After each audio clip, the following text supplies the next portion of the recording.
several minutes. That doesn't seem good for some. So they got my nigga wearing a Timu armor set. Hey, that is tough, bro. No sir, no sir. Bitches put up in an I8 roaster. Yo, now we have Darth Vader versus Obito. Now I'm not gonna fake it. I'm Team Obito. Because like I'm a Naruto fan and shit, so I'm gonna go on Team Obito. I don't even know that much about Darth Vader. I ain't gonna fake it, but fuck Darth Vader. Little bitch ass Darth Vader. Boom. Let's get into it. By Brandon Yates. Again?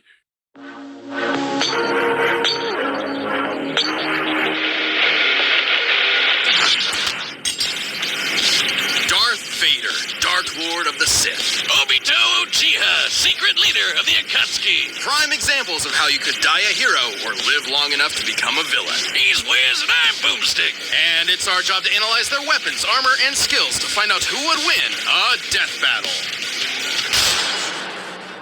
A long time ago, in a galaxy far, far away, the Iron Fist of the Galactic Empire ruled everything. All thanks to the super powerful super murderer Darth Vader. But beneath his spooky mask lay the husk of former nice guy Anakin Skywalker. As a child among the harsh wastes of Tatooine, Anakin longed to one day free his fellow slaves as a heroic Jedi. Lucky for him, he met Qui-Gon Jinn, a Jedi who believed little Annie was the chosen one and would bring balance to the Force. No pressure, right? So he took him under his wing to become the papa he never had. Or so was the plan. Wait, so this nigga started off as a slave? Nigga, get back on my fucking plantation. Yeah. Instead, Qui-Gon's apprentice became Anakin's mentor. But while Anakin sought a father figure, Obi-Wan saw him as more of a brother. I'm sure that won't cause any awkward tension whatsoever. Drama and trauma aside, Anakin quickly became a powerful Jedi. He excelled in lightsaber combat and the Force, an energy field that binds all living things together. The Force lets Jedi move stuff with their mind, fend off mental attacks, predict the future, and make people believe these aren't the droids they're looking for. They're basically space. Damn, I know they can predict the future and shit. I thought they could just make things move with their mind. Wizards. Through rigorous training and a not unnoticeable natural talent, Anakin was particularly skilled in the Form 5 lightsaber fighting styles, Xian and Jianso. Also known as the Way of the Great Dragon. You know that big sand dragon Mando blew up from the inside? Yeah, make that a lightsaber. Form 5 is incredibly versatile, well suited for defending against lightsaber and blaster alike. It focuses on blending parries with devastating counterattacks, aiming to win duels through overwhelming pressure. Perfect for the Padawan who just bulldozed his way through training to become a Jedi Knight. Even as a newly knighted Jedi, Anakin could keep up with some of the most experienced Jedi Masters and Sith Lords of his time. But he had plenty of other problems to deal with, like his late-blooming rebellious teenage angst. I mean, you don't just throw a kid into space monk school and expect him to forget everyone he ever cared about, right? Well, apparently that's what he was supposed to do. The life of a Jedi can be difficult and cold, something Anakin could not accept. And so, rather than let his secret wife die in childbirth, he was seduced to the dark side through the promise of power. And so began his Jedi kill streak, until Obi-Wan gave him a glorious lava bath. How refreshing! But thanks to I just realized both of these niggas chopped this shit. Obito and Darth Vader. Both of y'all niggas ended up getting chopped. his new Sith Master Palpatine, our young warrior was saved, reborn, rebuilt. He was now Darth Vader. Vader is a badass. Everyone knows it, and they're terrified of him. I mean, just look at the guy. As impressive as his armor appears, you might be surprised by its quirks. See, while the Jedi view the Force as an ally, the Sith see it as a tool from which they draw power through passion and emotion. Most potently, negative emotions. Palpatine trained Vader by not only making him believe he killed his wife, but also ensuring he would never forget the monstrous machine he had become. By making the suit suck ass and piss him off. Seriously, Vader hates this suit. The armor would beep at random times just to annoy him, and the life support system was outdated from the start. Sometimes it would even turn off for several minutes. That doesn't seem good for some. So they got my nigga wearing a Timu armor set. Hey, that is tough, bro. Nigga, yo ass wearing an armor set that's 50% off. Lame ass nigga. With burnt up lungs. And it was so heavy and clunky that he could barely walk, sometimes even resorting to moving himself with the Force. Oh man, I knew Palpy was evil, but I never knew these issues, the armor fulfilled its true purpose, crafting Darth Vader into the equivalent of a slasher movie villain commanding a galactic army. Nobody wants to mess with him. Thanks to the dark side of the Force, he can make maelstroms that blast everything away, form barriers that shield from all sorts of attacks, and choke anything that's even a minor inconvenience. Hell, sometimes he skips straight to crushing your lungs. One time, a droid named I-5 tried to kill Vader with a laser signal to move 300,000 kilometers per second. That's light speed, and Vader easily blocked it. And for as much bullshit as Palpatine threw at him, Vader was tough enough and stubborn enough to push through it. Palpatine knew that Vader would eventually try to kill him and take over the Empire. It's how the Sith work. So he constantly fanned Vader's hatred by sending assassins after him to make sure he was still worthy of being his apprentice. Oh, that's nothing. One time, he blasted off most of Vader's robo-limbs, destroyed his armor, dropped him back on the lava planet, and told him to make his way back without the Force. An impossible task, yet one Vader accomplished. Yeah, because he really, really, really wants to kill Palpatine.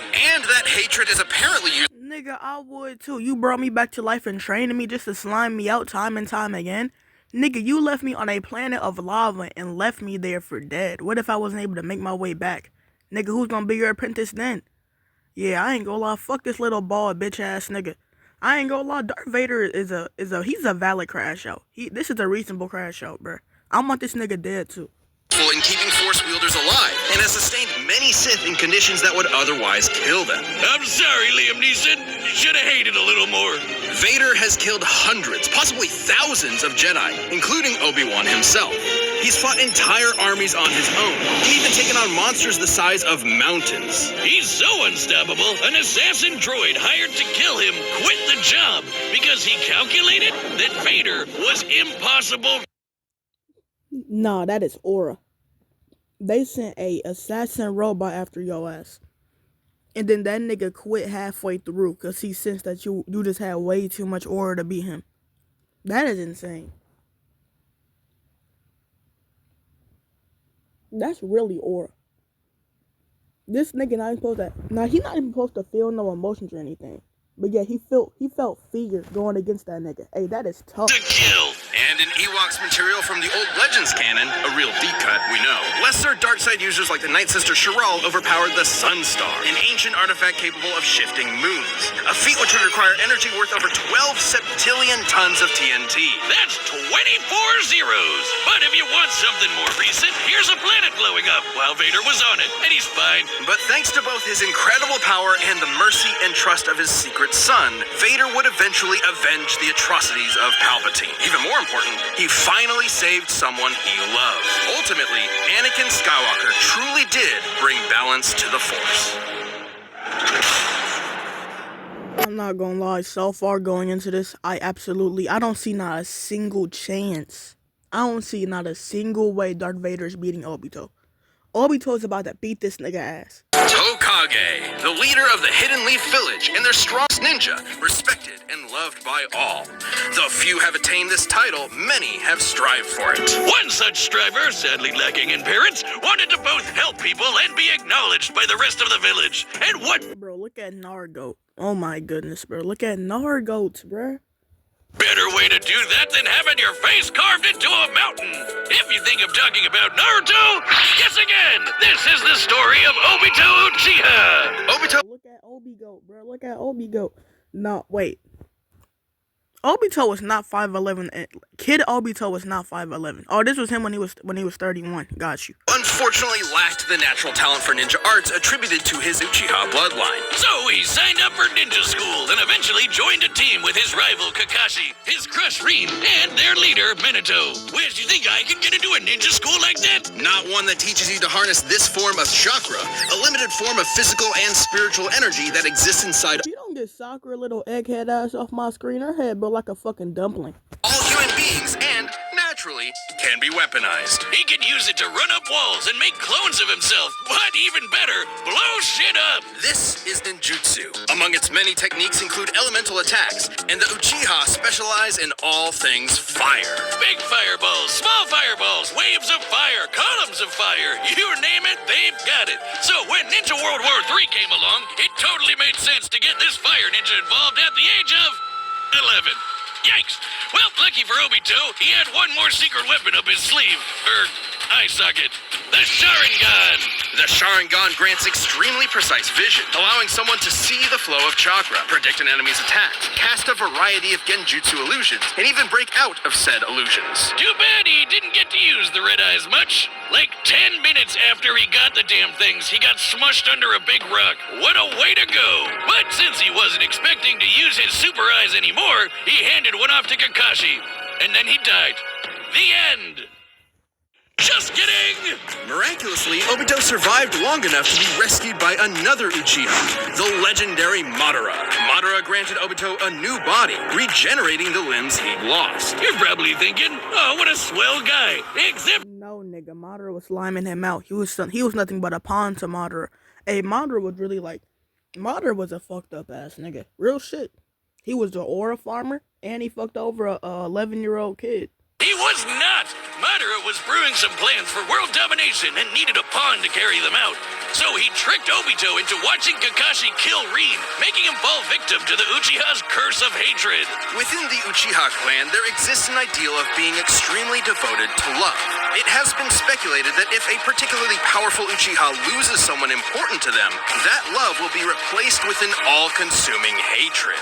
This is how Obito awakened his Mangekyo Sharingan. Or Red Eye 2.0.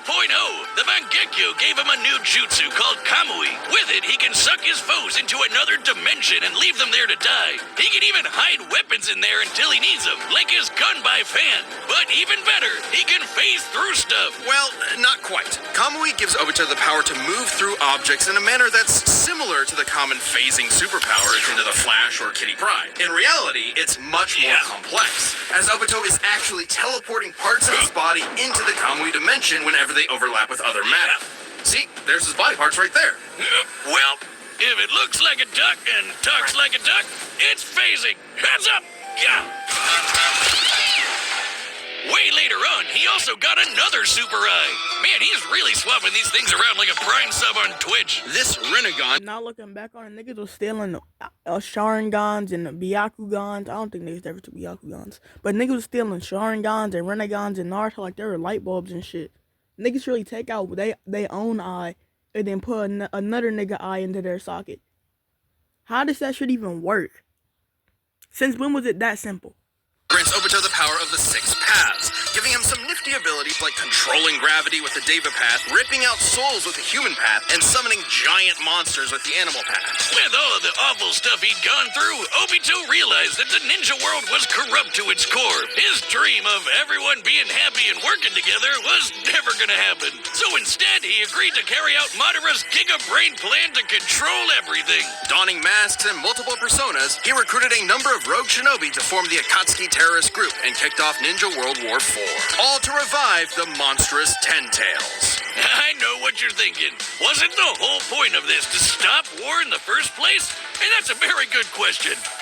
Anyway, the Ten Tails! A living mass of near inexhaustible chakra, the Ten Tails possesses tremendous power. It can create massive thunderstorms and hurricanes, multiple clones of itself, and the devastating tailed beast bomb. Forget bomb! That's basically a super nuke. This chakra ball is so explosive, it can eclipse continents and reduce mountains to dust. Comparing the surface area of this blast to the surrounding mountains, dispersing that much mass within a fraction of a second must have yielded a kinetic energy worth over 13 septillion tons of TNT. Damn. That's 24 zeros! Again, Obito wanted that power for himself and was willing to throw hands with anyone to get it. He's held up against master ninjas like Kakashi, Minato, and even Naruto in his monster energy drink form, which can outmaneuver the fastest attack from the Lightspeed Raikage. And he far surpassed all of them when he finally sealed the Ten Tails within himself, becoming its Jinchuriki. This little makeover granted him unlimited flight, power rivaling the legendary Sage of 6 Paths, and the truth-seeking orbs. These special little bowling balls can shapeshift into any form the user wants, like a staff, giant arms, an umbrella thing, or this crazy spiral blade that apparently helped shape the whole world. Oh, holy shit, it's huge! The truth-seeking orbs can completely disintegrate anything they touch at both a molecular and spiritual level. Only those with the power of the 6 Paths can resist their effects. Plus, with the Mangle monster in his system, Obito's regeneration got amped to the point where he can survive having half of his body controlled control alt to lead it away. All cards in his hand, he was ready for the final stages of the Giga Plan. He summoned the God Tree and prepared to launch the Infinite Tsukuyomi, a powerful illusion that would trap the entire world in a never-ending dream, free of conflict and sorrow. But the violent cruelty of the ninja world could only quiver in fear when the anime protagonist walked in the room. After getting one-two'd by some talk no jutsu, Obito saw within Naruto the spirit of his former self, someone who was always trying to help others. And they'd say his heart grew 3 sizes that day. Obito joined Naruto and Kakashi in saving the world, giving his life to protect his friends. And in his last moments, he entrusted them with reaching the dream he had so long ago. To become So tough, bro. So tough. Hey, listen, I don't care if it's OG Naruto or Shippuden. If you haven't seen Naruto, watch that shit now. Hokage, of which they both succeeded. Though he may have lost his ninja way, Obito Uchiha overcame his hatred and helped realize the world he wanted. Again? He can't keep getting away with it. He won't. Actually, he will because we love him. This episode of Death Battle is sponsored by Brandon Yates. Unfortunately, I don't, so let's skip that shit.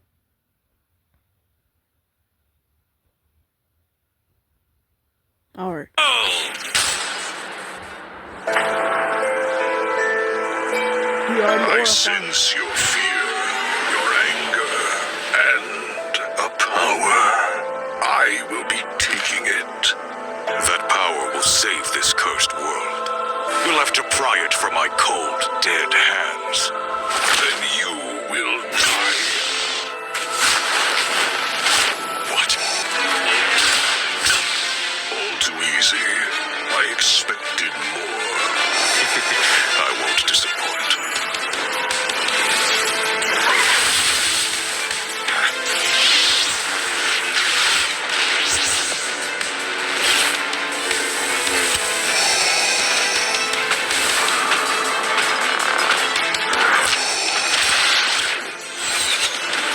Okay, good move.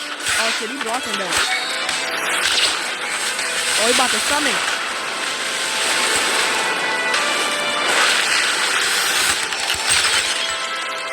Who the fuck?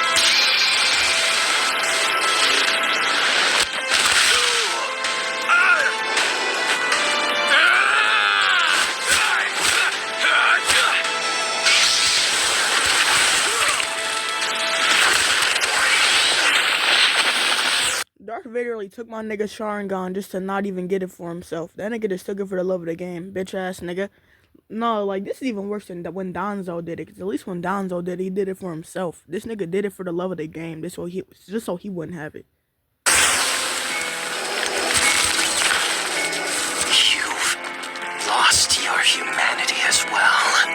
On the path of the dark side, it is inevitable. My brother in Christ, what is Darth Vader doing against a 10-tailed Jinchuriki? Nothing. He's fucked.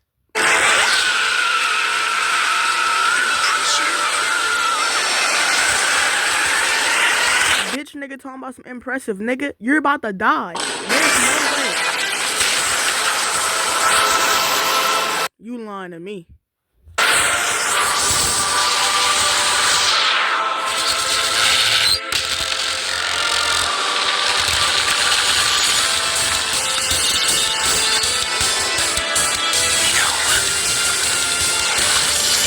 Oh yeah, you done.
Obito! This was a fairly complex matchup. Both Darth Vader and Obito were roughly even in power and speed, so it truly came down to their... Hey, I knew Obito was gonna win, but I didn't know Darth Vader had it like that. Like, Darth Vader's really throwing hands with Obito for a second. Like, even 10-tail Jinchuriki Obito.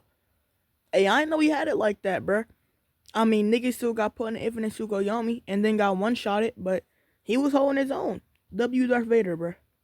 skill and arsenals. And boy, did they have some deep bags of tricks. Even some of the same tricks. Both could fend off mental attacks. Both could move things around with their minds. And they both even had options to instantly kill each other. Vader could simply force crush Obito's body, but Obito could just as easily rip out Vader's soul. However, Obito had a few more impressive options available to him, edging out just enough to earn a win. For starters, Kamui made Obito extremely difficult just to touch, let alone injure. And as a Jinchuriki, he could regenerate from half of his body getting destroyed. While the dark side could help Vader survive extreme conditions, it obviously can't regrow limbs. Plus, thanks to his wide array of jutsu, Obito would eventually overwhelm Vader. While chakra may normally be a limited source of energy, unlike the Force, the Ten Tails provided Obito with an unlimited supply. And since chakra is both spiritual and physical energy, this means Obito would be able to fight on indefinitely. Last but not least, Vader's preference for lightsaber combat means that he'd be up close and personal with Obito, right? Which left him vulnerable to getting disintegrated by one of the many truth-seeking orbs.